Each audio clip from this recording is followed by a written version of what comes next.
Bienvenue à tous. Merci d'avoir répondu présent aussi nombreux. Donc nous sommes 50 à l'occasion de cette Assemblée Générale qui sera cette année extraordinaire pour deux raisons. D'abord, nous allons modifier les statuts.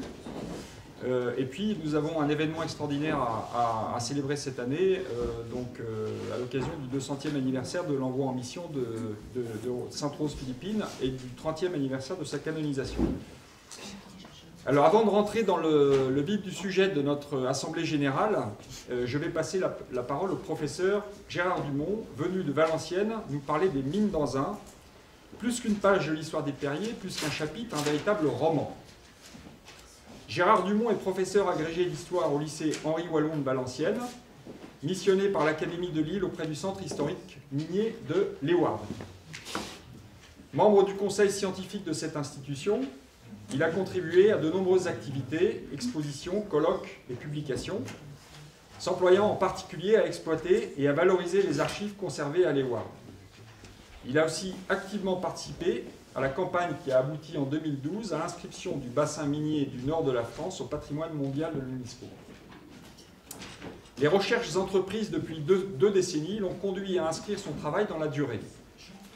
Le fruit de cette démarche était l'objet de nombreuses communications à caractère scientifique, mais il a été aussi repris dans des publications destinées à un vaste public. On citera notamment l'ouvrage sur les traces d'Antoine Delfosse, consacré au XVIIIe siècle minier, donc vous connaissez particulièrement bien ce siècle, Perrier. Les investigations menées sur l'état des techniques en usage dans la deuxième moitié du XIXe lui ont permis d'aborder par l'amont l'événement majeur que constitue la catastrophe de Courrières. Avec ses co-auteurs, il a reçu le prix Roberval 2007 pour le volume consacré à cet épisode douloureux. Avec Virginie Malopsy de Brabant, il a publié une synthèse richement illustrée consacrée à l'histoire du bassin, du Nord, du Pas-de-Calais, les trois âges de la mine. Le centre historique minier installé à Leeuwarden, au cœur du bassin minier du Nord, est le principal musée de France consacré à l'histoire de la mine. Soucieux de dépasser les clichés, qui ont encore souvent cours sur le passé minier, il a développé une rigoureuse démarche scientifique qui lui permet d'offrir au public un regard renouvelé sur l'histoire minière et son héritage. Ce musée a accueilli en 2017 plus de 150 000 visiteurs. Donc, merci infiniment, Monsieur Dumont, de venir nous parler de cette histoire passionnante et puis des Perriers. Sans plus attendre, je vous passe la parole.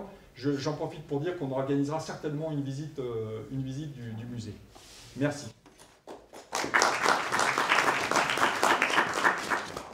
Merci beaucoup, Nicolas.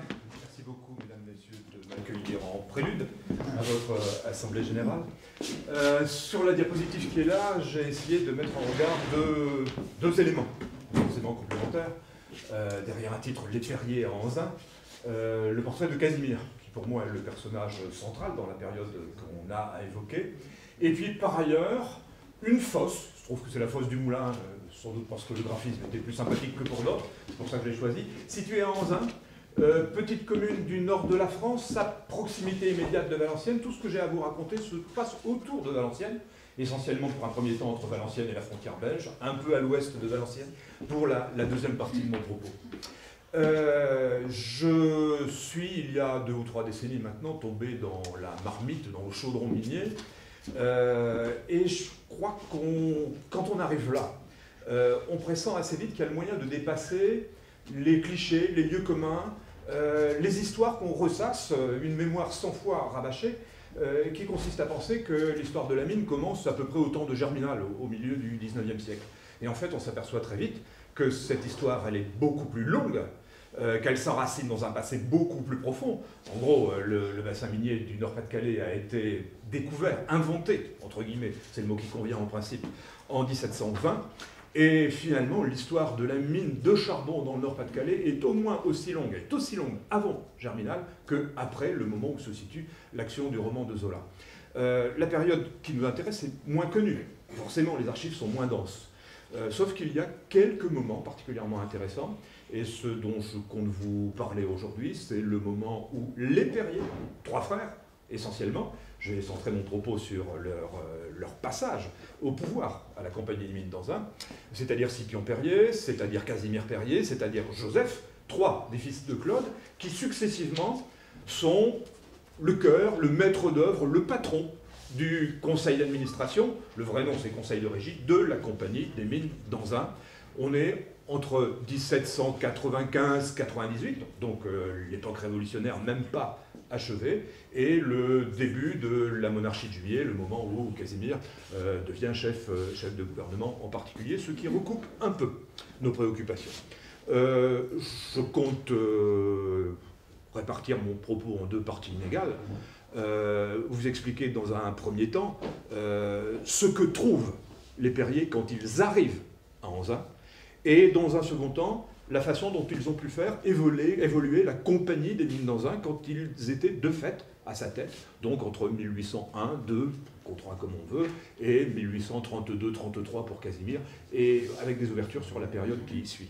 Donc, petit créneau, mais un moment où l'influence des Perriers est extraordinairement importante, elle est même absolument prépondérante, au sein de la compagnie en question, dont on n'oubliera pas au passage que c'est une des premières entreprises d'Europe à la fin du XVIIIe siècle, au moment où les Perriers arrivent en particulier. Très bien, merci beaucoup. Alors, j'appuie, et voilà. Je vais passer très vite sur celle-là, hein, pour vous dire que les sources sont importantes. Des historiens ont déjà écrit sur la mine, et sur les Perriers à la mine. Je pense en particulier à Madeleine Bourset, qui est l'auteur d'une monographie sur Casimir Perrier, dans lequel on peut retrouver des choses avec lesquelles on peut être parfois parfaitement d'accord, sur lesquelles on peut introduire des nuances, c'est en tout cas stimulant. Travail d'un historien américain qui correspond exactement à cette période, qui s'appelait Ridge Eiger. Ça date d'une 50aine d'années, mais ça reste fondamentalement important. Mais sans oublier que tout ça, il faut le confronter, et nous pouvons le confronter, et il faut le faire, c'est le métier de l'historien, à toutes sortes de sources qui restent à exploiter pour une bonne part, qui sont les archives, pour l'essentiel conservé au centre historique minier de Leward, puisque nous sommes les héritiers des archives laissées par les anciennes compagnies minières, notamment la compagnie d'Anzin. Vous apercevez peut-être, même s'il y a un peu trop de lumière, par exemple un plan que je n'ai pas choisi au hasard, celui d'une fosse, un endroit où on extrait le charbon, qui porte le joli nom ou le joli prénom de Casimir. Et il y a une fosse Casimir, vous imaginerez bien que ce n'est pas tout à fait un hasard, il y en a d'autres. Sans oublier, et peut-être lancerai-je dès lors un appel, sans oublier qu'à côté des archives d'entreprise, il y a les entreprises, il y a les archives privées, qui sont parfois extraordinairement intéressantes dans la mesure où on y trouve des choses qu'on a pu dire, qu'on a pu écrire, mais qui n'ont pas laissé de traces dans des archives d'entreprise où il n'y a que la correspondance officielle. Première partie, je commence par là, les fondamentaux. Les Anzin avant les Perriers, c'est-à-dire la compagnie d'Anzin au XVIIIe siècle. La compagnie telle que les Perriers vont la prendre en main. Merci beaucoup. Première remarque, la découverte du bassin houiller du Nord-Pas-de-Calais est quelque chose de relativement tardif, 1720. Ça fait quand même 3 siècles d'histoire minière, mais c'est tardif par rapport à toutes ces régions, je pense au Massif central, à Saint-Étienne, à Carmaux, etc., où le charbon affleure en surface. Il était facilement repérable. Là, il ne l'est pas. Et il a fallu aller chercher très profondément. Et donc, ça ne pouvait pas être le fait d'une petite entreprise, mais forcément d'une grande. Dire qu'en 1720, il y a un événement géopolitique qui est intéressant, qui est fondamental, déterminant, qui est la coupure définitive de la frontière entre la France, Valenciennes donc, et ce qui va devenir la Belgique, pour l'instant les Pays-Bas autrichiens, et que dès lors, dans le nord de la France, on perd une source commode d'approvisionnement en charbon de terre, qui est désormais de l'autre côté de la frontière, c'est le charbon de Mons, le charbon de Charleroi, qui arrive toujours, bien sûr, mais qui arrive grevé d'un certain nombre de droits, d'un certain nombre de taxes, d'un certain nombre de droits de douane en particulier, qui déterminent la possibilité de chercher sérieusement le prolongement du bassin minier du côté français de la frontière. Dire que c'est une entreprise qui s'enracine dans un monde dominé par une noblesse qui n'hésite pas à entreprendre dans le domaine industriel dès l'instant où elle ne déroge pas. L'inventeur du bassin minier, celui qui en est le promoteur principal, il y a des associés naturellement, c'est le vicomte Jacques des Androuins, militaire, noble, et par ailleurs entrepreneur de charbon en Belgique. 1720 pour la découverte. une découverte qui intéresse fortement les autres nobles du Valenciennois, le duc de Croy, grand seigneur, hein, c'est pas tout le monde qui est grand d'Espagne, il l'est, entre autres choses, et le marquis de Cernay, par exemple, qui se disent assez rapidement que peut-être cette découverte de charbon, ils pourraient en profiter en faisant valoir leur titre de seigneur. Et le résultat, c'est ce que montre cette médaille commémorative. En 1757, se fonde la Compagnie des Mines d'Anzin, qui regroupe toutes ces entreprises rivales en une seule, une Compagnie des Mines d'Anzin qui adopte un statut qu'elle va garder pendant un petit peu plus d'un siècle et pour toute la période qui nous intéresse. C'est-à-dire une entreprise, une société par action. Il y a 288 parts. En réalité, 24 sous divisés chacun en 12 deniers, ça fait 288 parts, réparties entre un certain nombre d'actionnaires, pour l'essentiel les fondateurs, mais ce sont des actions qui ne sont pas aux porteurs, elles ne sont pas transmissibles librement, elles ne sont pas négociables librement. Il faut un avis du conseil de gestion, du conseil de régie de l'entreprise. Le conseil de régie lui-même est composé de membres qui sont cooptés. On a donc un système qui est très, très aristocratique dans son fonctionnement. Il n'y a pas d'assemblée générale des actionnaires, c'est le conseil de régie. Donc, les patrons de fait de l'entreprise qui décident, et décident pratiquement seuls. Je dis ça pour expliquer l'importance du rôle de nos 3 Perriers que nous verrons dans quelques minutes. Petit document en dessous qui nous donne idée de l'étendue et de la puissance de l'entreprise. À la veille de la Révolution, plusieurs dizaines de fosses. Une fosse, c'est cet endroit où on va chercher le charbon. 4000 ouvriers. 4000, ça en fait une des très grandes entreprises industrielles européennes. 300 000 tonnes de charbon annuellement. Si on ramène ça au nombre d'ouvriers, forcément, ça fait un petit peu décevant par rapport à des normes modernes, mais ça fait quand même une masse de production. Et bon, on va dire que c'est un fleuron de l'industrie française dans une région où la révolution industrielle a déjà commencé au XVIIIe siècle. De toute évidence, c'est le nord de la France, c'est le Valenciennois en particulier. J'appuie sur le bouton pour dire que on a à ce moment-là un système technique qui est déjà abouti, déjà très sophistiqué. Ce que vous avez en haut à droite, c'est un bâtiment de pierre, excusez-moi, un bâtiment de bois, de torchis, couvert de paille, qui a l'air très rustique, comme ça, mais qui abrite un treuil qui est animé par des chevaux, jusqu'à 24 chevaux à la fois, pour remonter les tonneaux de charbon depuis le fond de la mine. Donc, force musculaire. Sauf que, quand on ne peut pas faire autrement, par exemple, pour remonter l'eau qui a tendance à s'infiltrer dans les galeries du fond, c'est extrêmement important dans cette région-là, on n'hésite pas, dès le XVIIIe siècle, à recourir à de la très haute technologie. La très haute technologie, c'est l'illustration qui est en bas et à droite, une machine dont le principe a été inventé en Angleterre 20 ans plus tôt, là nous sommes en 1832, hein. C'est une machine de Newcomen, machine à vapeur, machine atmosphérique, pompe à feu, tous les mots, toutes les formules désignent la même chose. Machine à vapeur, nous sommes au début du règne de Louis XV. Nous sommes au beau milieu du XVIIIe siècle, et on peut considérer qu'en matière d'innovation, sur ce point comme sur d'autres, sur lesquels on aura peut-être l'occasion de revenir tout à l'heure pour les questions par exemple, la Compagnie Mines d'Anzin n'a pas tout à fait attendu les Perriers pour investir lourdement dans le domaine des très hautes technologies quand c'était indispensable à la poursuite et au développement de son activité. De ce qu'on appelle habituellement le jour, je passe au fond. On n'appelle pas ça la nuit, mais c'est quand même le monde des ténèbres. Le document qui est à droite, là, est là pour nous faire prendre conscience d'une chose, l'échelle. Vous apercevez des chiffres qui indiquent des profondeurs, 42, 70, 115, voire plus, un petit peu plus bas, là, au fond des puits secondaires qu'on appelle des beurres, qu'on doit être aux environs de 140, là. 140 toises, c'est-à-dire 280 mètres, approximativement, hein. Vous pouvez multiplier les valeurs par 2 pour avoir nos mètres. Une tour Eiffel, si vous préférez. Hein. Là, on est au moment où les Perriers arrivent, on est à la fin du XVIIIe siècle, dans lequel on descend à pied. L'ascenseur, des échelles. Vous avez le chemin des ouvriers tracé en vert, là. Des échelles verticales jusqu'à 42 mètres, jusqu'à 42 toises de profondeur, 80 mètres. D'échelle à peu près verticale dans un puits qui fait 2 mètres par 2 mètres. Et puis un parcours très compliqué dans des galeries dont on a déjà enlevé le charbon, dans des puits secondaires que vous apercevez ici, dans une autre galerie, éventuellement dans les puits secondaires, pour aller exploiter de plus en plus profondément, parce que naturellement on va commencer par le haut, les veines de charbon que vous voyez apparaître ici, et qui ne sont jamais que des marbrures sur cette coupe géologique. Hein. C'est-à-dire des veines de charbon dont la plus épaisse, elle est là, c'est la grande veine, fait 1 mètre, dont les plus petites sont infinitésimales, mais dont les plus modestes à être exploitées font 30 cm d'épaisseur. On va donc chercher à 200 ou 300 mètres de profondeur des veines de 30 ou 40 cm d'épaisseur.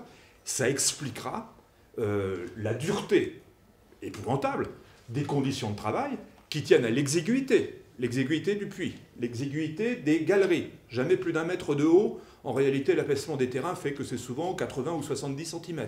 En largeur, même chose. L'exiguïté de lieu dans lequel on travaille. On a tellement de mal à remonter le charbon à la surface, avec des chevaux, avec des treuils, qu'on ne va pas remonter aussi des cailloux. Par conséquent, on évite de faire des galeries en dehors de l'épaisseur des veines de charbon. Et aujourd'hui, le meilleur musée du monde, le Ward essaye, je n'ai pas dit que c'était le meilleur musée du monde, pardon, mais essaye de proposer des reconstitutions de galeries. Ben, ce sont des galeries qui seraient simplement, si on tentait de les reconstituer, totalement inaccessibles au public. Travail confié pour une part à des mineurs. J'insisterai sur une chose en particulier, c'est l'expertise de leur travail. C'est un travail de force, bien sûr, mais ce n'est pas uniquement un travail de force. Dans le sens où il y a une façon d'abattre le charbon pour économiser son geste, parce qu'on est dans des conditions extrêmes, mais en même temps pour obtenir un produit de qualité. Parce que si on réduit le charbon en poussière en travaillant maladroitement, on réduit le charbon en un produit qui n'a plus aucune valeur, parce que ça ne brûlera pas de la poussière. Donc il y a le geste technique. Le geste technique pour lequel il faut de la formation, du moins de l'observation et de l'accoutumance. C'est une des raisons d'être du travail des enfants. Le travail des enfants qui, pour le XVIIIe siècle, sont confinés pour l'essentiel quand ils sont au fond à une tâche, le transport du charbon dans les galeries du fond. J'ai dit qu'elles étaient hautes comme la table, les galeries. Ça veut dire qu'on y circule à 4 pattes, les pieds sur le sol, les genoux sur le sol, les coudes sur le sol, les mains sur le sol, en tirant derrière soi ou en poussant, quand on travaille à deux, des traîneaux sur lesquels on a déposé un baquet plein de charbon. C'est pas qu'on ne connaisse pas la roue, mais la roue, ça consisterait à augmenter la hauteur de cette esclite, de ce traîneau, et rendre tout simplement impossible la circulation là-dedans.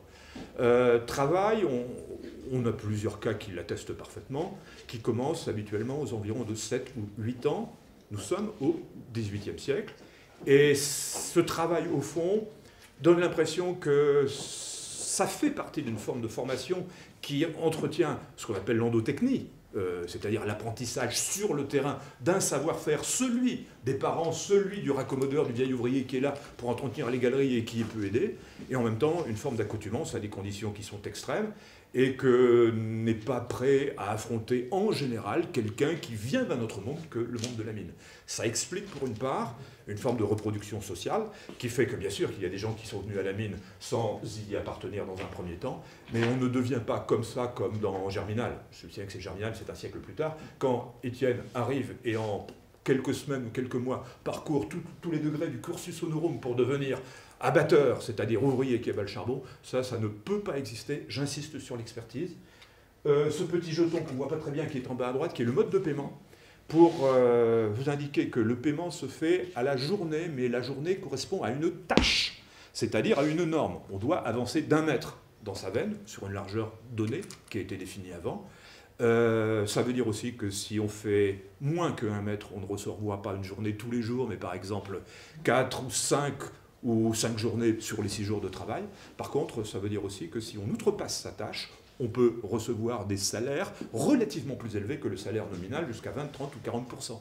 Ce qui fait que les salaires qu'on peut annoncer restent toujours des salaires très théoriques, qui n'ont qu'un lointain rapport parfois avec le salaire réel. Je termine sur cette première partie en insistant sur un aspect qu'on reprendra tout à l'heure. J'ai écrit en haut de cette diapositive une solidarité existentielle, entre guillemets, avec un point d'interrogation. Entre guillemets, parce que c'est la formule qu'a utilisée Philippe Guignet, un universitaire qui a travaillé sur cette question-là depuis longtemps. Et le point d'interrogation, non pas pour douter d'eux, mais pour mettre en question cette idée. Et moi, j'ai essayé d'instaurer ici une forme de dialogue. À gauche, en haut, le vicomte Jacques des Androuins. Son portrait est toujours au centre historique minier parce que forcément, il a été membre du conseil d'administration de la compagnie Mine d'Anzin, du conseil de régie, quand elle a été fondée. C'est lui l'initiateur. En bas, un membre de la famille Mathieu, c'est le deuxième des Mathieu, technicien à la base, contremaître. Mais contremaître dont les descendants et dont les collatéraux sont devenus directeurs des travaux du fonds. Directeur des travaux du fonds dans une entreprise de 4000 ouvriers qui pour la plupart travaillent au fond, c'est déjà un gros poste de responsabilité. Contremaître dont le petit-fils est actionnaire de la compagnie, il a reçu des parts de l'entreprise en récompense des services apportés par la famille, et par ailleurs anobli. Mars 1789, on n'est pas sûr que ce soit le bon moment d'avoir cette idée-là, mais toujours est-il qu'il a été anobli en 1789 pour service industriel rendu, et en particulier, par lui et par sa famille, on évoque dans l'acte d'anoblissement, aujourd'hui on dirait de l'espionnage industriel, ou alors du renseignement, c'est-à-dire le voyage qu'il aurait fait en Grande-Bretagne pour observer les machines de Newcomen, qu'il aurait mémorisées et qu'il serait venu reproduire. Bon, on pense plutôt que cette machine a été achetée en Belgique, mais c'est pas grave. Ça ne l'empêche pas de manifester beaucoup de noblesse dans sa démarche. Et d'un autre côté, des ouvriers qui, voilà un portrait de mineurs du XVIIIe siècle. On n'en a pas beaucoup, on a fini par en trouver un dans un petit opuscule paru en 1792 sur les il y a un opuscule sur chacun des départements, et dans l'opuscule qui est consacré au département du Nord, il y a le portrait d'un mineur. C'est pas forcément comme ça qu'on le représente, et pourtant ça correspond à la description des vêtements de travail que nous pouvons avoir. Attention, personne dans les archives ne veut décrire, pour les décrire, les vêtements de travail des ouvriers.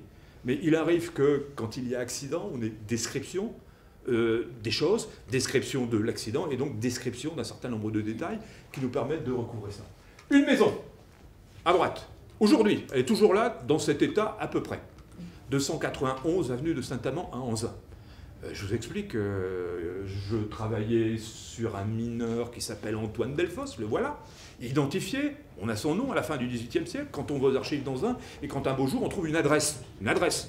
Nous sommes en 1801 à peu près. 291 pavés de Saint-Amand.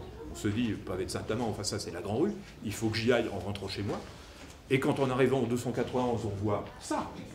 C'est-à-dire quasiment la seule maison de cette rue-là qui est à peu près la même allure qu'elle avait il y a 2 siècles, quand elle a été construite. Elle a été construite, parce qu'après on cherche sur cette maison, on trouve, construite par le beau-père d'Antoine Delfosse à la fin des années 80 ou au début des années 90. Propriété du mineur en question.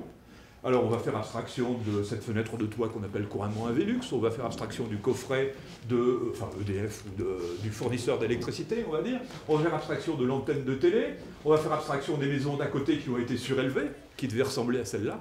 On a une maison d'ouvriers de la fin du XVIIIe siècle. Alors évidemment, c'est une maison qui peut paraître extraordinairement modeste, sauf que nous sommes à la fin du XVIIIe siècle, et que cette maison, elle présente un certain nombre de signes qui sont des signes de confort, qu'à l'intérieur, il y a une cheminée, qu'à l'intérieur, elle est dallée, le sol est en terre cuite, par exemple, qu'il y a des pièces spécialisées, notamment à l'étage.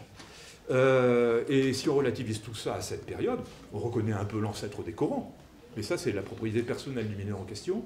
On a aussi l'idée qu'à la fin du XVIIIe siècle, dans cette grande entreprise qui fonctionne bien et qui fait de gros profits, il y a une sorte de pacte social qui semble fonctionner.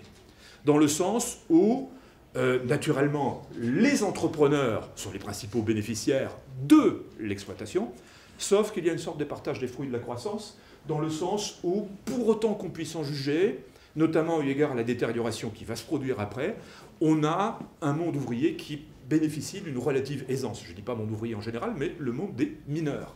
On peut à la limite parler d'aristocratie ouvrière, aristocratie ouvrière, sinon comment expliquer que l'on quitte sa campagne verte, normalement vert c'est sympathique, pour aller dans un univers noir, en zin, travailler dans des conditions dont nous avons dit qu'elles étaient épouvantables, et elles le sont. Ça veut dire qu'il y a un certain nombre d'éléments qui vont dans l'autre sens, et le contrepoint, c'est un salaire relativement élevé, c'est des conditions matérielles d'existence plutôt meilleures que la moyenne du monde paysan, et même du monde urbain, et pour autant qu'on puisse le voir au travers de l'étude, par exemple, des registres de l'octroi, quelle est la quantité de viande qui entre à Anzin, la quantité de bière qui est écoulée à Anzin, ça fait partie de la nourriture aussi, la bière, et on a l'impression d'une modeste aisance pour ces mineurs de la fin du XVIIIe siècle. Je passe à la deuxième partie en jetant un coup d'œil à l'heure, pour dire, voilà, les Perriers arrivent, vont faire la révolution, mais c'est la révolution qui conduit les Perriers en Zin. En Zin, compagnie d'Anzin. Là, j'ai mis une belle image qui présente à l'arrière-plan une ville qui n'est pas une ville minière, même si ces faubourgs recèlent un certain nombre de gisements qui sont exploités. C'est le faubourg de Saint-Va, Valenciennes. Et au premier plan, c'est le seul paysage de bonne qualité qu'on ait, même si c'est une image qui a été composée après. La petite ville d'Anzin, qui est une ville champignon, c'est un village au début du XVIIIe siècle, qui a 2000 habitants en gros, avec des bâtiments, vous l'apercevez là, à droite, là, c'est très curieux, ça ressemble beaucoup, et c'est le bon emplacement pour la force de la barrière dont on a aperçu la coupe géologique tout à l'heure avec le puits. Hein. Bon, qu'est-ce qui se passe? Il se passe que Valenciennes, c'est une ville de frontières, que les troubles de révolution ont causé toutes sortes de circonstances, dont beaucoup sont extrêmement malheureuses. L'émigration d'un certain nombre de propriétaires nobles, dès 91-92, dont les biens vont donc être confisqués, puisqu'ils ont émigré. 2. Le siège par les Autrichiens et les Anglais en 1793. Destruction de la plus grande partie des archives pour nous, de la compagnie des mines d'Anzin, mais aussi des équipements autour de Valenciennes, notamment les fosses, par exemple la fosse de la Barrière qui est là, et quelques autres. 3. Deux nouveaux sièges l'année suivante. Ben voilà, reprise par les Français de Valenciennes, et avec une artillerie qui tire sur Valenciennes depuis Anzin, par exemple. Vous comprendrez que on est dans une entreprise qui se trouve de fait presque entièrement ruinée. Vous comprendrez que les enfants qui naissent à cette époque-là, on en connaît un qui est le fils d'Antoine Delfosse, que tout le monde appelle le Misseron parce qu'il est un petit peu... il est modeste par la taille, il fait 1m50, quelque chose comme ça. Ces enfants arrivent au très mauvais moment et souffrent de retard de croissance, de toute évidence. Beaucoup d'ouvriers ont fui, certains sont restés réduits à la misère, il n'y a plus de boulot. Et en plus, l'entreprise a été de facto, pour l'essentiel, 17 des 24 parts confisquées à des actionnaires qui ont émigré. Ce qui conduit, je passe sur les détails, la République a administré quelques mois elle-même cette entreprise avant de la vendre ou de revendre les parts dont elle était devenue propriétaire, à cette condition que les gens qui doivent la reprendre, ce sont des gens qui ont une expertise en matière minière. Et qui a une expertise? Qui n'a pas émigré? Eh bien, pour l'essentiel, le descendant du vicomte des Androuins, et puis c'est un parlementaire qui s'appelle Taffin, qui accepte, en fin de compte, ils n'en ont pas trop envie parce qu'ils savent bien que cette entreprise est détériorée, qui accepte de la reprendre, qui accepte de la payer, à ceci près qu'ils n'en ont pas les moyens, et que les moyens, ils les trouvent en empruntant de l'argent à un certain nombre de financiers parisiens, qui s'appelle Sabatier, par exemple, c'est l'actionnaire principal, ou qui s'appelle Perrier. Claude Perrier, en l'occurrence, je vais vous lire juste la mention telle qu'elle est, décidément, j'ai tourné beaucoup de pages. Claude Perrier, demeurant à Grenoble, logé à Paris, 58 rue Honoré. Et en prêtant cet argent à des Androuins, forcément qu'ils n'injurient pas l'avenir, des Androuins, dans un second temps, va vendre les parts qu'il possède à ses financiers, sa façon à lui de rembourser sa dette. Et donc, la famille Perrier reçoit 2 sous et 3 deniers. Je vous rappelle qu'il y a 24 sous, grosso modo, c'est un petit 10%. Avec 10%, théoriquement, on n'est pas un actionnaire majoritaire, mais vous allez voir que les Perrier vont jouer un rôle essentiel. Donc, Claude Perrier accède au conseil de régie, conseil d'administration, 1798. Mais il meurt en 1801, ce qui fait que nous le rencontrons très peu. Mais 1801, c'est aussi l'année où 2 de ses fils, Scipion et Casimir, fondent la banque Fleury et Perrier, dont la naissance et dont le développement va jouer un rôle très important dans le destin de la compagnie des mines d'Anzin. Je vous ai dit tout à l'heure que, de facto, à la tête de la compagnie, je voyais passer successivement 3 des frères Perrier, 3 des fils de Claude Perrier. Le premier d'entre eux a joué un rôle éminent, c'est Scipion Perrier, qui remplace son père au conseil de régie et qui va y rester jusqu'à son décès au début des années 1820. On vérifiera quand vous connaissez la date précise, mais moi je crois que c'est 1821. Scipion Perrier, qui va par certains côtés prolonger, semble-t-il, le style de commandement qui était en usage sous l'Ancien Régime. Ça veut dire que sa gestion semble relativement paisible. On ne constate pas de troubles sociaux de grande importance. C'est l'époque où on innove. À gauche, vous avez les mêmes fosses qu'on avait vues tout à l'heure, la fosse de la Barrière, ou l'autre fosse, la première, celle d'Anzin. Il y a toujours une machine à feu. Hein. La machine à feu est à droite, avec ce bras de levier qui monte et qui descend, et qui anime des pompes qui sont dans le puits. Mais la grande nouveauté, c'est que sur la fosse d'extraction qui est à gauche, vous avez vu apparaître une cheminée. Cette cheminée-là est liée à l'introduction des premières machines à vapeur d'extraction. Ça veut dire qu'en 1802, on introduit des machines à vapeur à la place des chevaux pour faire remonter au jour les fameux tonneaux de charbon qui ont été remplis dans les galeries du fond par les ouvriers. Machine d'extraction, donc. Machine de Perrier, achetée à Paris, fonderie de Chaillot, chez Constantin Perrier, qui n'a pas de rapport avec la famille Perrier pour l'instant, mais dont les affaires sont reprises par la banque Perrier en 1818. C'est simplement une coïncidence de nom dans un premier temps. On va chercher les techniciens anglais dans un second temps. C'est ce que tente de montrer la médaille qui est en bas à gauche, où vous avez une machine de type Edwards, machine à haute pression. Nous sommes en 1816-1817, toujours dans la première moitié dans les 2 premières décennies de ce 19e siècle. Le meilleur symbole, hein, c'est la transformation des représentations que nous avons avec, sans oublier le paratonnerre qui est amusant au passage, hein, sans oublier cette cheminée en briques qui est le signe essentiel sur les représentations que nous avons de cette innovation qui se produit parce qu'elle est devenue possible. On évoquera dans un instant le lien avec les événements très complexes hein, du domaine géopolitique.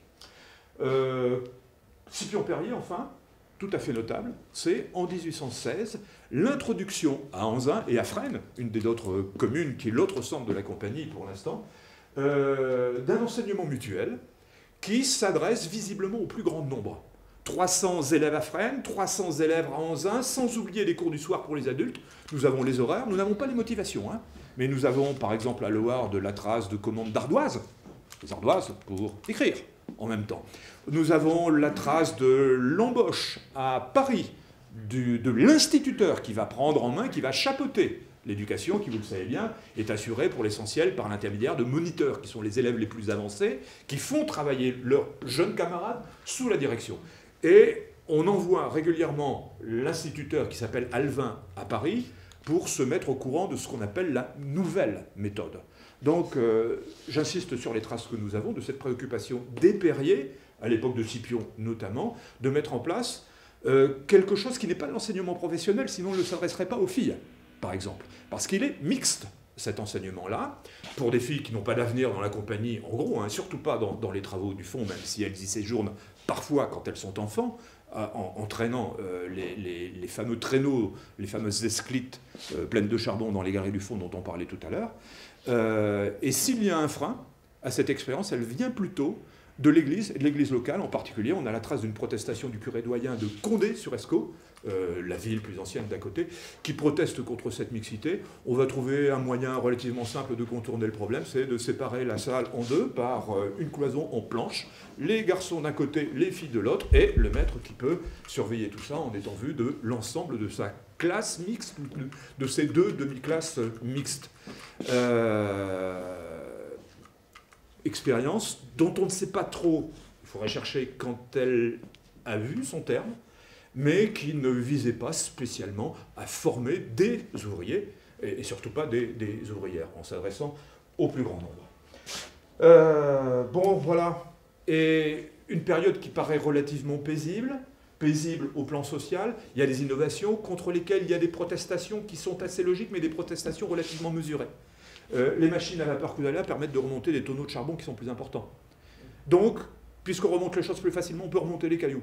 Puisqu'on peut remonter les cailloux, on peut rehausser les galeries. Puisqu'on peut rehausser les galeries, on peut mettre des roulettes aux fameuses esclites tout à l'heure. Ça commence à ressembler à des berlines. Donc on supprime des emplois d'enfants. C'est ça la principale protestation qu'il y a, mais il y a aussi une protestation de la part des parents qui trouvent qu'on retire trop tôt leurs enfants de l'école sous prétexte qu'ils ont atteint les objectifs. Donc vous voyez, c'est un petit peu ambivalent, ça va dans les deux sens, on a envie d'envoyer les enfants à l'école, mais en même temps on a besoin de leurs revenus, et peut-être que l'entreprise peut avoir besoin aussi de cet apprentissage que constitue finalement ce séjour au fond des enfants. Sauf que, encore une fois, même si je ne l'ai pas affiché comme ça, il y a un revers à la médaille, c'est que, un joli graphique à gauche, hein, plein de chiffres. Casimir, qui arrive dans un instant, adore les chiffres, ça lui aurait fait beaucoup plaisir, je pense qu'il les connaissait très bien, et il constate surtout que malgré tout, entre 1794, donc le siège de Valenciennes, le deuxième siège de Valenciennes que nous avons vu tout à l'heure, et 1818, qui est la date que j'ai choisie parce que vous voyez bien qu'il se passe quelque chose, nous sommes dans une période de stagnation de la production. Hein. Multiples raisons. Guerre napoléonienne. On a des tas de mineurs dont on comprend qu'ils ont disparu aux armées. Disparu aux armées en Espagne, en Russie, pour beaucoup d'entre eux. Raison géopolitique, donc raison technique aussi. Vous avez l'échelle des bâtiments, hein, et là j'ai mis l'ensemble de la coupe pour montrer à quelle profondeur on arrive. Ça veut dire qu'on est en train d'épuiser les veines très profondément, à 400 ou 500 mètres de profondeur, là où on avait commencé l'exploitation du charbon gras, du charbon riche en Anza. Dernier problème enfin, quand on cherche à creuser de nouveaux puits, c'est ce qui est représenté à droite avec la fosse de la Sentinelle, on tombe très vite sur des nappes d'eau souterraines dont on a du mal à se défaire malgré toutes les machines qu'on peut avoir, ce qui fait que beaucoup de recherches sont infructueuses. Et finalement, Scipion, ça correspond à une période relativement paisible, mais ça correspond, qu'on le veuille ou non, à une période de stagnation. Et on peut dire que la disparition de Scipion Périer, l'arrivée de Casimir à sa place, il est juste son cadet, hein, d'un an si je ne dis pas de bêtises, ou à peu près, l'arrivée de Scipion à sa place au Conseil de Régie va créer une forme de rupture assez nette. Nous sommes ici dans les années 20, pour simplifier, la date vraie de rupture, celle où on sent les choses, c'est 1823. On va jusqu'au décès de Casimir Périer au début de la période suivante, dans les conditions que vous savez. Expansion, de toute évidence. Expansion, pourquoi? Parce qu'on investit lourdement. La Banque Périer réalise un certain nombre d'avances et finance la recherche de nouvelles sections dans le gisement. On va chercher à Denain, plus à l'ouest. On soupçonnait qu'il y avait du charbon, on n'avait jamais entrepris une exploitation de grand style. Là, on fait du repérage, on découvre, on développe. Ça consiste à créer une quinzaine de fosses en quelques années, sur un modèle standardisé, à gauche. Ça, c'est une des fosses de Denain, qui s'appelle la fosse Villard, peu d'importance, mais on a mis au point un modèle de fosse qu'à des variantes près, on reproduit partout. Vous avez compris qu'il s'agit de faire des économies d'échelle en ayant un modèle qui est tout prêt et pour lequel on pourra faire des achats groupés. C'est l'époque où aussi on construit un certain nombre de maisons, puisque là, nous sommes à la campagne, à Denain. Il n'y a rien. Il faut attirer les ouvriers. On construit en masse toute une série de corons à partir des années 1826-27, maisons qui ressemblent à celles d'Antoine Delfosse tout à l'heure, mais cette fois-ci construites par la compagnie et multipliées en des centaines d'exemplaires. Ça représente un investissement très lourd. J'ai mis à droite, en bas, une fosse qui est un petit peu énigmatique, c'est son état actuel, hein, même si vous voyez surtout une silhouette ici, une allure de château de l'industrie, de château fort à proprement parler, c'est la fosse du Sarto. Il se trouve que je travaille aussi sur elle pour une autre raison, et que je me suis rendu compte, en retravaillant sur les Périers, que peut-être elle avait quelque chose d'emblématique, parce qu'on s'est toujours demandé pourquoi celle-là, qui est atypique, a été transformée, présentée. C'est une machine à feu, hein. C'est une machine comme celle qu'on a vue tout à l'heure. Aujourd'hui, la machinerie n'existe plus, mais le bâtiment existe encore. On se dit qu'il y avait quelque chose d'ostentatoire et on ne comprenait pas bien pourquoi. On a l'impression, même si on ne trouve pas de motivation dans les archives, qu'elle est assez symbolique de ce nouveau départ que veut prendre Périer, Casimir, en installant la rationalité. Il explique clairement, oui, ben voilà, quand on a ouvert une nouvelle fosse, on a tenu compte de la géologie, mais seulement de la géologie. Quand on ouvre la fosse du Sarto, et il n'oublie pas de dire que c'est lui qui l'a décidé, eh bien on ouvre une nouvelle fosse sur le bord du canal, la géologie le permet, ce qui permet de faciliter le transport, qui est un énorme défi, et donc d'abaisser les coûts du charbon qui va être expédié plus facilement, parce qu'il est chargé tout de suite sur les péniches qui circulent sur l'Escaut. Donc elle doit avoir quelque chose d'emblématique de sa réussite. Je vais un petit peu plus loin. Ah, j'ai oublié une dernière chose que je n'ai pas illustré parce que ça n'est pas illustrable. Comment est-ce que j'écris ça sur mon papier? Casimir, les voies de l'expansion. Oh, ben j'ai oublié plein de choses. Puissance de travail pour Casimir. Hein. Puissance de travail extraordinaire. Tous les jours, depuis Paris, correspondance avec Anzin. Tous les jours. C'est pas forcément celui qui écrit, c'est souvent Joseph qui écrit au nom de Casimir, qui est un bourreau de travail, qui est un énorme travailleur, les choses sont claires. Qui impose par exemple une réforme comptable. Une réforme comptable pour avoir quelque chose de carré, 4 divisions, et on envoie des tas de formulaires qui devront être imprimés en Anzin, et Anzin fera remonter très régulièrement, trop régulièrement trouve-t-on en Anzin, les chiffres à Paris, auprès de ce qu'on appelle le bureau de Paris. Investissement, j'ai dit, standardisation, j'ai dit, externalisation, tiens, j'utilise, je vais pas loin, pour aller plus loin, un vocabulaire qui pourrait convenir à d'autres époques. Faire des économies, c'est par exemple, plutôt que d'entretenir des chevaux pour extraire le charbon ou pour transporter le charbon, utiliser des chevaux de louage, des chevaux à l'entreprise. Plutôt que de fabriquer des machines dans l'atelier, acheter des machines faites, notamment chez Perrier. Ne pas avoir de stock de produits consommables, surtout pas, zéro stock, pour ne pas avoir d'immobilisation, etc., etc. Qu'est-ce que j'ai encore? Surtout le plus important que j'allais vous dire, que j'avais oublié de vous dire, c'est la réduction de la masse salariale. Pour l'instant, je le dis comme ça. Avec la disparition des, entre guillemets, emplois plus embêtants qu'utiles, ou plus encombrants qu'utiles, excusez-moi, la fin des sinécures, et en clair, quand il y a une augmentation des salaires, il y a une augmentation de 10% pour les abatteurs, tout va bien, c'est sympathique comme ça, sauf que le salaire augmente de 10% et la tâche qu'on évoquait tout à l'heure, là, l'avancement augmente de 20%. Mais dans l'affichage, c'est clairement une augmentation du salaire. Le problème est que pour obtenir le même salaire, il faut travailler 20% plus longtemps qu'auparavant. Enfin, un salaire augmenté de 10%, il faut travailler 20% de plus.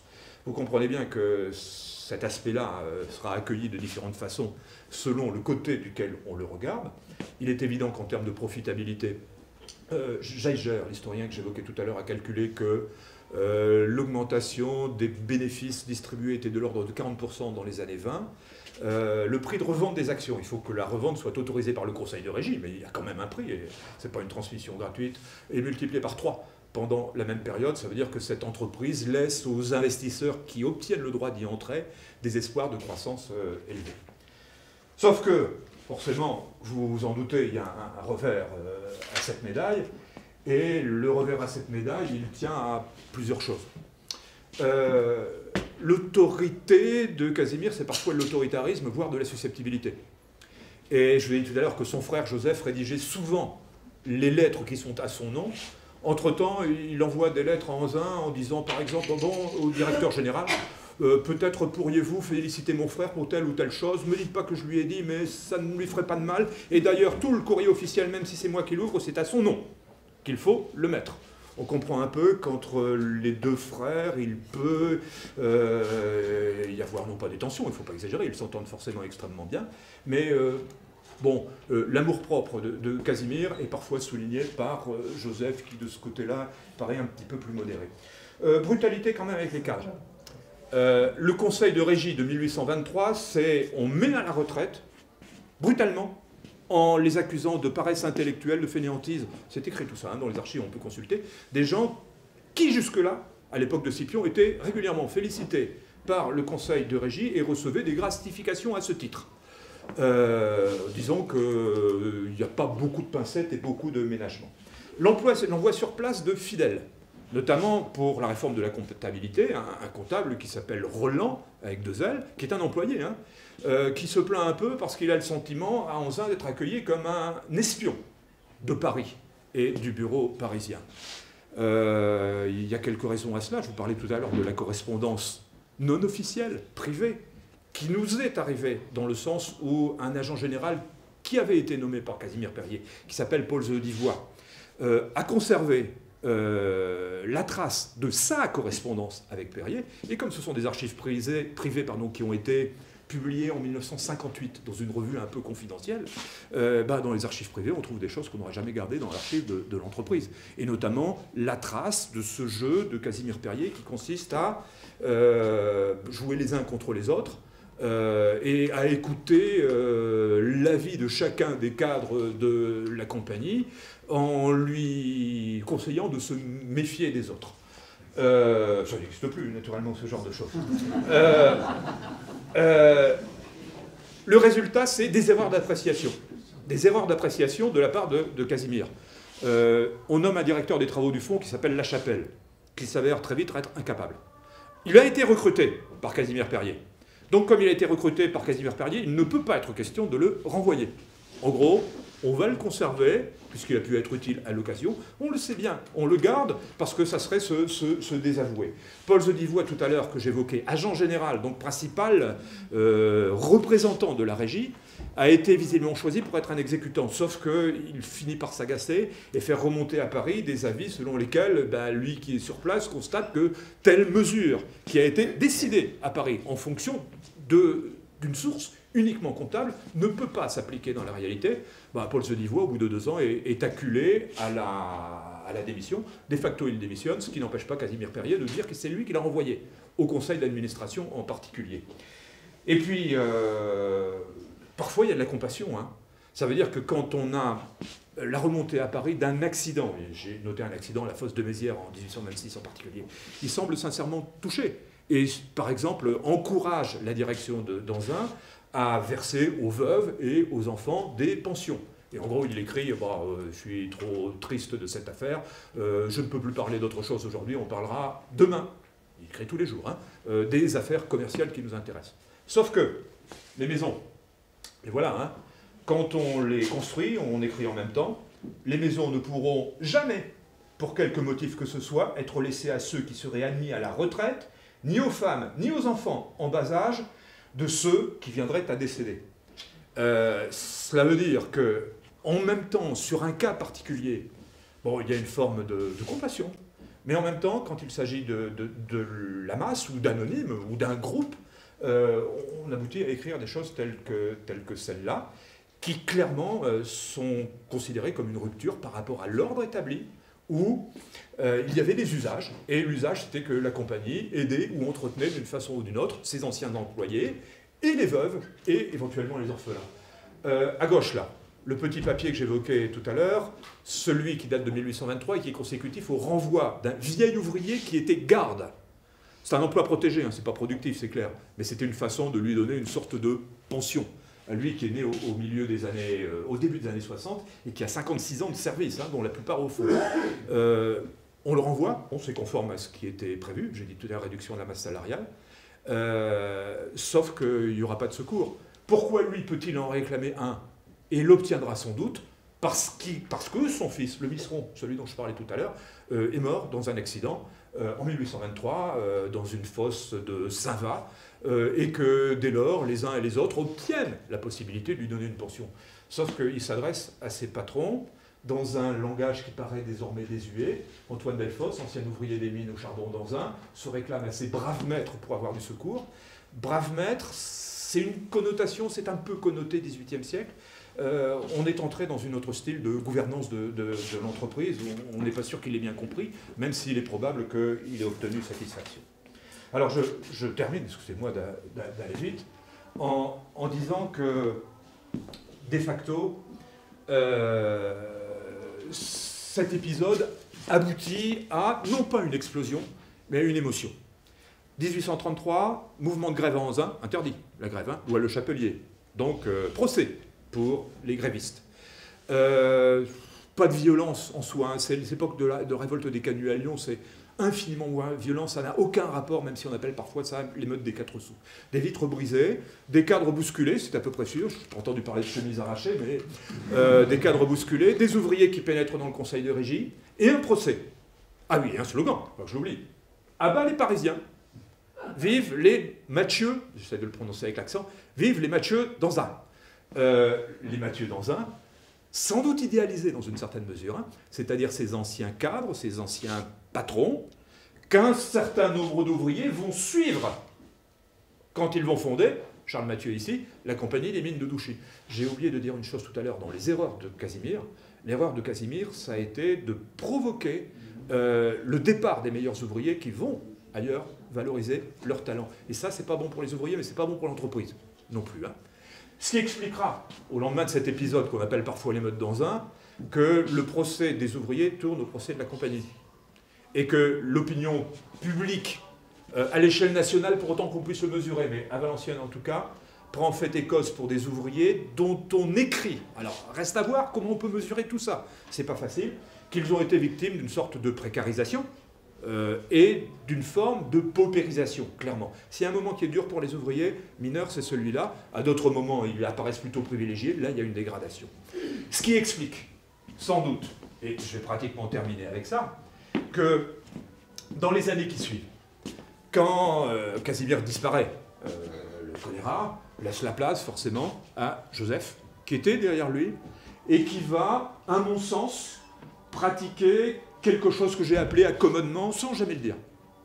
Toutes les mesures qui pouvaient avoir un caractère vexatoire vont peu à peu, d'ailleurs elles avaient été du temps de Casimir éliminées, pour un certain nombre d'entre elles, hein, vont être peu à peu éteintes, oubliées. Bien sûr qu'on va laisser les veuves dans les maisons, par exemple. Bien sûr qu'on va laisser les ouvriers rapporter chez eux les chutes de bois qu'il peut y avoir dans les scieries, parce qu'on avait interdit aux ouvriers de rapporter les chutes de bois pour qu'ils puissent rallumer leur poêle, par exemple. Hein, ce qui est de l'ordre de la mesquinerie. Mais l'entreprise considérait que c'était son bois, dont elle n'avait rien à faire. On met fin à tout ça, et la longue gestion de Joseph, qui va rester à la tête du conseil d'administration jusque dans les années 60, semble se traduire par une forme d'apaisement. Pour tout un tas de raisons, hein, ne serait-ce que parce que d'autres compagnies naissent au même moment, notamment dans le Pas-de-Calais, et que les ouvriers, il faut les retenir. Sinon, ils vont partir. Il y a une très grosse mobilité qu'on a du mal à saisir aujourd'hui. Mobilité vers l'entreprise qui apporte les meilleurs salaires, vers l'entreprise qui apporte les meilleures conditions matérielles, le logement. Et on a une compétition entre les entreprises, ruineuse par certains côtés, hein, pour construire des maisons qui soient plus séduisantes que les autres, puisqu'elles sont indispensables à l'attractivité à l'égard des ouvriers. Et cette médaille, qui est une médaille commémorative, le revers de celle qu'on a vue tout à l'heure, qui date de 1907, c'était les 150 ans de la compagnie, reprend une formule qui est devenue celle de la compagnie, qui s'appelle la prospérité par l'union, dont je ne sais pas quand elle a été adoptée, mais fait singulièrement contraste à l'époque de Casimir qu'on évoquait tout à l'heure. Joseph Perrier, bien sûr qu'il prend en compte la modernité, bien sûr qu'il assure, avec d'autres, l'expansion de l'entreprise qui va rester tout un temps la plus grande, jusque dans les années 60-70. C'est la compagnie minière du Nord par excellence. Celles du Pas-de-Calais sont plus récentes et la doubleront simplement à la fin du XXe siècle. On entre dans un système qui est, somme toute, qui paraît plus équilibré, qui n'empêche pas l'entreprise de continuer à faire des profits. Jusqu'à la fin du XIXe siècle, ils sont relativement plantureux, mais semble avoir non pas restauré le pacte social de l'Ancien Régime, qui était celui de ce qu'on appelle parfois le patronage. Je ne sais pas si j'ai le droit d'appeler ça paternalisme, par exemple. Il y a un grand débat entre les historiens pour savoir comment il faut appeler les choses et quels sont les caractères. Mais bon, une forme de consensus qui se refait dans une... Consensus, le mot est excessif. Hein, une forme de, je reprends, d'accommodement tacite, hein, qui se fait dans le sens où on a une croissance du niveau de vie des ouvriers. Il semble qu'il n'y ait pas de problème, ça se trouve y compris dans des documents de la compagnie qui ne sont pas faits pour être publiés, même si, naturellement, dans les documents de promotion, les brochures qu'on distribue, par exemple, lors des expositions universelles, on insiste sur la qualité des maisons ou des soins, des services sanitaires qu'on offre aux ouvriers. Alors, par certains côtés, ça sert à améliorer l'image, par un autre, ça correspond à la réalité. Et on a tendance à penser que dans la deuxième moitié du XIXe siècle, on n'a pas une restauration de l'ordre ancien, mais une forme de rééquilibrage qui se fait et qui va faire, sauf en période de crise particulièrement intense, qui arrivera naturellement, malgré les épisodes épouvantables qui donnent de la mine une image absolument noire, du genre catastrophe de Courrières, parce que c'est 1099 morts d'un seul coup, et ça ne se discute pas, c'est un fait, quelque chose qui fait que, dans la deuxième moitié du XIXe siècle, le sort des ouvriers mineurs s'améliore considérablement. Et quand on pense à Germinal, par exemple, et je terminerai là-dessus, Germinal, par certains côtés, c'est un roman qui est rédigé en 1880, en 1884-5, qui fait référence à un épisode qui se passe 20 ans plus tôt, sous le Second Empire. On a parfois l'impression qu'il fait aussi très largement référence au travers de ce qu'on appelle l'émeute, qui est tout à fait inhabituel dans le bassin minier du Nord-Pas-de-Calais dans la deuxième moitié du XIXe siècle, qui fait assez largement référence à cet épisode-là, c'est-à-dire à l'épisode de l'émeute, entre guillemets, des 4 sous de 1833. Moi aussi, il n'y a pas que les compagnies minières qui font de la promotion, je suis désolé, ça ne se voit pas très bien. Je termine juste sur une image, c'est une photo que j'ai prise il y a vendredi dernier, la semaine dernière, pour écrire les Perriers à l'Howard. J'ai même mis le logo du centre historique minier, hein, le vrai. Pour vous dire simplement quelque chose, nous, on a un musée dont Nicolas a parlé tout à l'heure, qui accueille chaque année 150 000 personnes qui essayent de faire son boulot. Et ça n'est pas parce que je venais ici qu'on a introduit dans une vitrine de l'exposition historique qui s'appelle Les Trois âges de la mine, elle aussi, le portrait d'un des 3 Perriers dont j'ai parlé tout à l'heure. Donc il y aura une question à la fin pour l'interrogation écrite. Vous me direz quel est celui des 3 Perriers qui se trouve aujourd'hui dans cette vitrine. Vous avez une des 3 cases à cocher. C'est donc Scipion, Casimir ou Joseph. Ben, c'est Joseph, oui. Mais nous avons un Casimir aussi. Hein.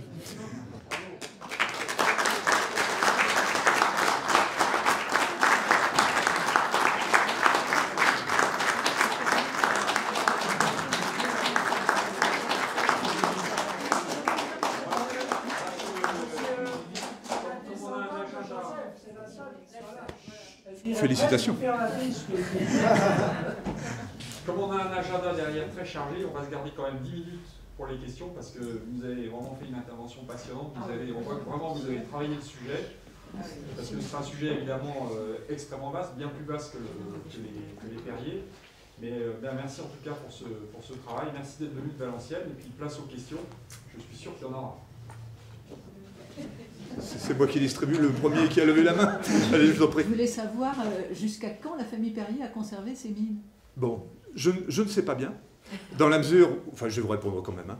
Je ne sais pas bien dans la mesure où la mine c'est un monde immense et je ne sais plus si j'ai eu le temps de le dire tout à l'heure, si c'était un aparté ou pas, je n'ai pas choisi les Perriers se sont imposés au travers de l'époque que j'étudiais. Simplement, ce que je sais c'est qu'ils sont restés au conseil d'administration, au conseil de régie jusqu'à la fin du XXe siècle, et du XIXe siècle, excusez-moi, du XIXe siècle, et que, à mon sens, tel que je perçois les choses, c'est un moment où l'investissement dans les compagnies minières devient plutôt un investissement de père de famille, dans le sens où la rentabilité sera sans doute assurée pour un temps, mais relativement modeste. Et j'ai l'impression que ce retrait des Perriers correspond aussi, en dehors des événements familiaux particuliers dont je ne connais pas le détail, j'ai l'impression aussi que ça correspond à ce moment où on investira plutôt dans des secteurs industriels d'avenir qui, à la fin du XIXe siècle, doivent être recherchés plutôt du côté du moteur à explosion, plutôt du côté de l'électricité et plutôt du côté de la chimie, par exemple. C'est ce qu'on explique assez couramment en disant, par exemple, que la compagnie des mines de Lens, qui va devenir la première devant Anzin, a plus d'actionnaires que d'ouvriers. Elle a 10 000 ouvriers, ça veut dire qu'on est dans un actionnariat très dispersé, ce qui n'est pas trop le cas ici. Voilà, j'ai répondu un peu de façon vague, mais je vous en prie. Je voulais simplement un aspect technique, vous n'avez pas parlé de comment est-ce que c'était ventilé Eh bien, c'est compliqué. À l'époque qui nous intéresse, c'est soit de la ventilation naturelle, soit, ça veut dire qu'on a 2 puits qui sont réunis entre eux par les galeries, mais en fait on est en train d'inventer ou de développer une ventilation par tirage en installant au fond d'un puits un feu dans lequel on brûle le charbon pour créer un mouvement d'ascendance dans le puits et donc une aspiration qui vient éventuellement d'un autre puits, soit de la deuxième partie du puits qu'on a cloisonné sur toute sa hauteur pour faire une descente d'un côté et une remontée de l'autre. Et la bonne qualité de l'air au fond, c'est un défi considérable, hein, et ça restera un problème majeur jusqu'au bout, parmi d'innombrables défis, parce qu'il n'y a pas que la qualité de l'air, il n'y a pas que les gaz délétères, il n'y a pas que le grisou, il y a aussi la question des poussières, la question de l'humidité, la question de tous les parasites qui par ailleurs peuvent se développer dans l'humidité et la boue quand elle est chaude. C'est l'époque où apparaît par exemple une maladie ramenée visiblement du monde méditerranéen, qui s'appelle l'ankylostomiase, qu'on va mettre un siècle à identifier, qui tient à un parasite qui se développe ou qui se maintient dans le fond des galeries quand il y a à la fois chaleur et humidité. Et qu'est-ce qui se passe alors ? Pour l'ankylostomiase, Oui. ça Se manifeste comment? Ça se manifeste par des hémorragies qui conduisent à la mort, un certain nombre de gens. Sauf que ce sont des populations qui sont peu habituées à cela et que le phénomène, on va réussir à lutter contre lui sans le comprendre bien. Parce qu'on n'a pas du tout repéré le microbe. Hein. Ce sera repéré dans, enfin le microbe, le parasite, c'est un parasite intestinal. Il sera repéré dans les années 1880, mais on réussit à prendre des mesures de prévention qui le visaient, mais qui n'ont pas exactement eu la bonne démarche. Ça veut dire qu'on s'est dit que c'était l'air qui n'était pas bon. Donc pour que l'air ne soit pas bon, il faut aérer. Mais de fait, on a aéré, mais en même temps, on a asséché en aérant, en faisant passer un courant d'air plus vif. Ce qui fait qu'on a moins d'eau stagnante et des températures plus faibles, et que le parasite en question, du moins ses œufs, peuvent éclore simplement dans des températures de type tropical entre 20 et 30 degrés. Et donc, si la température est plus faible, ça n'éclot pas et on n'est plus malade. C'est quelque chose qui est devenu assez courant dans les mines, dont on a la primeur, en quelque sorte, au travers de cette maladie professionnelle, hein, puisqu'elle ne touchait que les gens qui étaient au fond, et encore simplement ceux qui étaient dans les galeries, qui sont plus exposés à l'humidité que ceux qui sont à l'abattage du charbon. Mais bon, voilà, c'est une des problématiques parmi d'autres. Il y en a des masses, et toutes ces problématiques expliquent l'arrêt de l'exploitation du charbon. Hein. On imagine qu'il reste 4 ou 5 milliards de charbon dans le Nord-Pas-de-Calais. Aller le chercher pour d'immenses raisons, pour d'innombrables raisons, c'est juste plus envisageable, sans prendre en compte la question du développement durable qui est venue s'ajouter par-dessus. Est-ce que je peux répondre hein? Quelle était la durée de vie d'un mineur? Eh bien, Antoine Delfosse, là, est une exception, puisqu'il a 56 ans de travail. C'est extrêmement variable, et je pense qu'il y a des choses qui peuvent interrompre la vie d'un mineur, c'est la malchance. Et la malchance. Et quand même, alors, il se trouve qu'à propos de cette histoire d'ankylostomiase, là, de la maladie jaune, maladie de la mécanique, on a cherché un peu des choses et on a compulsé beaucoup de rapports de médecins de l'intérieur et de l'extérieur. Bon, il y a des problèmes fondamentaux quand même pour ces gens-là, pour les mineurs, qui tiennent à un épuisement physique rapide. Anémie, ça c'était clair, c'est clair a posteriori pour l'ankylostomiase, puisque c'est une hémorragie provoquée par le parasite intestinal, mais anémie c'est une faiblesse assez générale aussi, des problèmes respiratoires, des problèmes musculaires. Aujourd'hui, on dirait des TMS. Hein. Vous n'avez pas inventé les troubles musculo-squelettiques, mais il faut penser que l'abattage du charbon, c'est être couché à cette époque-là, hein, dans l'épaisseur de la veine, puisque je dis qu'on n'abattait pas de charbon, qui peut parfois être horizontal, c'est le pire, qui peut être vertical, c'est embêtant, qui est souvent de biais comme ça, ce qui permet d'évacuer plus facilement le charbon vers le bas, mais ça veut dire être couché sur le flanc et essayer de produire un geste qui soit un geste technicien, pour saper la base de charbon à la base, la veine de charbon à la base pour l'abattre. Et les problèmes sont importants de ce côté-là. Et maintenant, si on évoque les accidents, ceux auxquels on pense toujours, parce qu'il y a la catastrophe de Courrières, parce qu'il y a la catastrophe du Chauffour, une vingtaine de morts en 1823 ici, hein, c'est ceux dont on parle, mais les principaux facteurs de mortalité, c'est plutôt l'accident individuel. L'accident individuel le plus courant étant la chute. Dans Alexandrine Boisseau, 7 ans, là, on la connaît pourquoi? Parce qu'à la fin des années 1780, elle est tombée souvent le soir, hein, en remontant sur les échelles, en remontant après une journée qui a été bien longue, voir les effondrements du toit de la galerie, qui comme elles sont étroites, hein, 80 cm de large, 80 cm de haut, ça ne peut pas tuer 300 personnes à la fois, mais qui coincent assez souvent un mineur sous un bloc qui est tombé sur lui parce que les étés étaient insuffisants pour une raison ou pour une autre. Donc c'est l'accident qui ne fait pas de bruit parce que c'est un accident pour l'essentiel individuel. Même si, bien sûr, il y a des accidents collectifs, les seuls dont on parle dans la presse du Valenciennois, par exemple, hein, ou dont on parle vraiment. Ce qui fait que le danger pour nous, c'est que beaucoup des sources que nous avons, surtout les sources externes, nous permettent d'aborder la mine quand il y a une situation exceptionnelle. Et il faut qu'on parte des situations exceptionnelles pour reconstruire l'ordinaire. Par exemple, le vêtement du mineur que j'évoquais un peu tout à l'heure et qui ne ressemble pas du tout à ce que nous avons pu connaître. Pourquoi le connaît-on? Parce que quand il y a un décès, le cadavre est remonté. Jamais un représentant de l'autorité publique ne va au fond. Hein. Et d'ailleurs, tous les mineurs, en réalité, meurent juste après avoir été remontés au jour.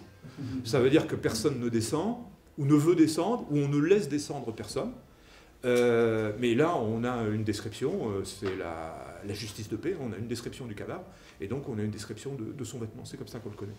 Donc voilà, les accidents, il faut les utiliser sans considérer qu'ils sont la réalité quotidienne. dans la mesure où Antoine Delfosse avait sans doute des prédispositions, on va aller chercher du côté de la génétique, mais aussi de la chance. Il est bien vieux et sans doute un peu malade, sauf qu'il a 61 ans, ce qui est beaucoup pour un mineur, mais ce qui est beaucoup aussi pour un Français moyen en 1823. Hein. Donc, voilà. Maladie professionnelle, souffrance professionnelle, troubles musculo-squelettiques, bien évidemment, avec des dangers un peu différents que ceux qui existeront après la Deuxième Guerre mondiale. Silicose, poussière, tout ça, ça doit exister, mais infiniment moins que quand on développera, ça c'est les méfaits de la technologie, hein, le marteau-piqueur par exemple, hein, ou les couloirs oscillants ou l'air comprimé, qui au lendemain de la Deuxième Guerre mondiale, ou à la veille de la Deuxième Guerre mondiale, vont condamner à mort, pas tuer tout de suite, mais condamner à mort des tas de gens, dans des proportions infiniment plus importantes qu'à l'époque où on travaillait à la main. Ce qui dégageait par la force des choses moins de poussière. Je ne dis pas qu'il n'y avait pas de risque, hein, le risque d'inondation par exemple. Voilà.